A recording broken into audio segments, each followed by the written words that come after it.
Okay, I'm back and I've got my teeth. To kill the history, and that's good enough for now. And what do we got? Boop.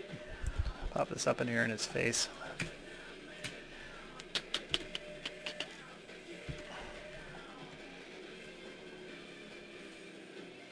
I can style those up a bit later. That's good enough for now. And maybe one other thing I want to do is they look all kind of gray, like he's been drinking lots of tea. I'll just go in here and let's assign a new material, and I'll throw on a Fong, and I'll make it white. Good enough for now. Actually, they look a little bit weird. They gotta be slightly gray. Okay, good enough. So there we go. And now what I want to do is I'm just going to start popping in some shapes here for the torso. Let's see how fast I can do these. If I go in here and I create a body, I'm just going to create a cylinder, and we'll pop this up here. And let's just go in and make this thing a bit bigger. Okay, we got too many subdivisions. 16. I'm going to say I can get away with 12 on this one. Okay, and divisions in height. Let's go and put this up to 5. Remember, I'm just highlighting this and middle clicking in the window, and that goes a little bit faster. And I'm just going to quickly zip in here, grab these vertices here, and let's just push them up to this area here. I'm just going to scale those things in. And I always find that typically you're going to find that the back is always sloping from back to front, and it slopes downwards a little bit. So I kind of do that in all my characters. And just quickly set this up and pull this up this way a little bit. Maybe I'll just go in here to panels, layouts, 2 panes side by side, and I'll have this one being the front and that other one being the side. And let's just see what that looks like there. Great. So I can go in here, pull this up a bit, so get some shoulder action going, and tilt that as well. And actually I can pull these up a bit more. And don't forget that I can go and do things like if I have the move tool on, if I hold down W and I click here and go reflection, I can turn on my reflections, so I'll have a little bit more. So it's reflecting across the other side, so I'm just kind of modeling all a little bit weird, but whatever, it works for me. Later on I'm going to probably put this into an instance anyway, or maybe I'll do my proxy trick. Okay, good enough. And then I can kind of pull this and push this in a little bit. And actually, this is going to end up being the right here lined up with the armpit. And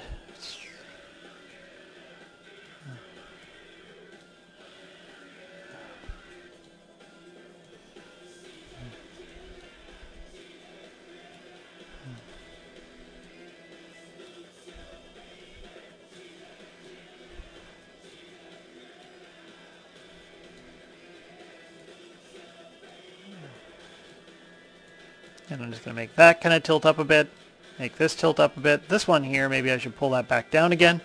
And I'm kind of going in here and I'm thinking about how this is going to work out. Sloping these down a little bit. These are going to slope up a little bit. Great. And this is up this way a little bit. And that'll be back of the shirt. Great. And let's just go in. I'm going to put an arm in here. God damn it. Okay, there. And I'm just going to go in, right click, and if I'm holding down control, right click, and I'm going to go here to edge ring and split, and it puts one right through the middle. Okay. Boop, boop, boop. And I'll just kind of take this point here, and let's go make sure we're on vertices. Let's take that one first, because the move tool is, okay, whatever. There, good enough there. And then if I want to pull out arms out of this, got this kind of positioned right. Actually, I'm just going to get rid of the bottom here. Just going to hold down Control F11 so I can take those faces, get them out of here. And actually, the reflection thing is starting to bother me now, so I'm going to turn it off. Come on. And then what I'm going to do is right here, I'm going to grab this thing here. I'm going to make an arm out of it. Control F11 again. So that converts my selection to faces. Right, and pull this out a bit. What time we got? 4:45. Great. Okay, hit G, and I'll switch from local to global again. Pull it out. And just scale it kind of flat, and maybe I'll make it taper in a little bit, like that. Great, and then I'm just going to hit G, and I'll just kind of scale those down a little bit. And G, and I'm just going to switch just to the move tool. You can, hit that local and global thing, or you can just actually hit W and you can suddenly go into the move tool, and then you just hit G and go and extrude again. So it's up to you, however you want to, you figured out how fast this works for you or whatever. Just going to delete that, and okay, so I'm just going to go in here, kill the history, freeze the transformations, and there's my little shirt. I might use the proxy thing on it, so I just got to zip over here and hit proxy, subdiv proxy, and it flips it across to the other side. You see how I do that with the head earlier on, my little setup tricks. And I also might just take that vertice right here, and if I could do a Control F11 again, I can just delete those faces out of here. And if I went and I grabbed, say, this edge, god damn it, this edge. All right. God damn it.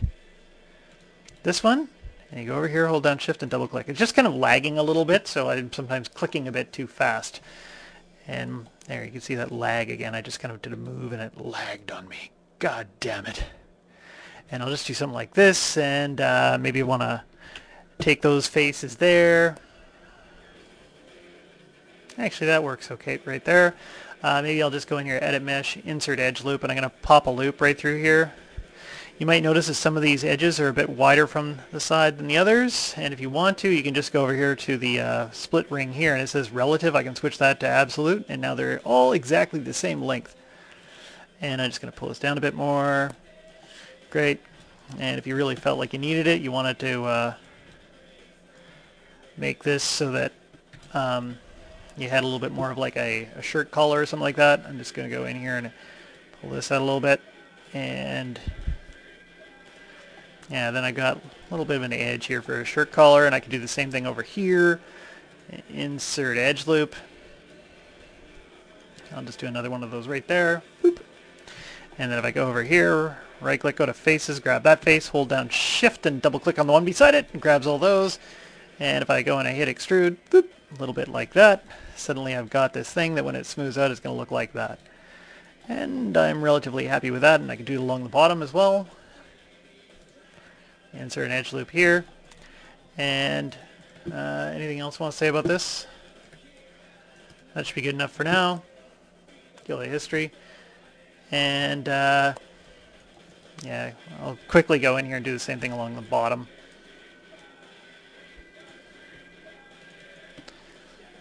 I'm just going to extrude this in a little bit.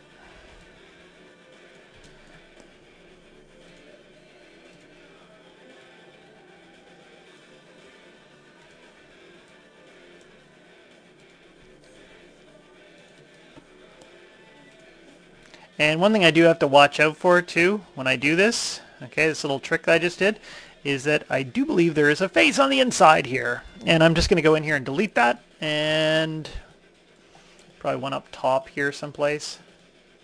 I was horsing around. There it is. And I think I can probably just grab it from here. Delete. Delete. There, good. And I can stylize that and horse around it a bit more later. That's the basic shirt shape, and I just did that really, really fast. I'll go in and do the pants next.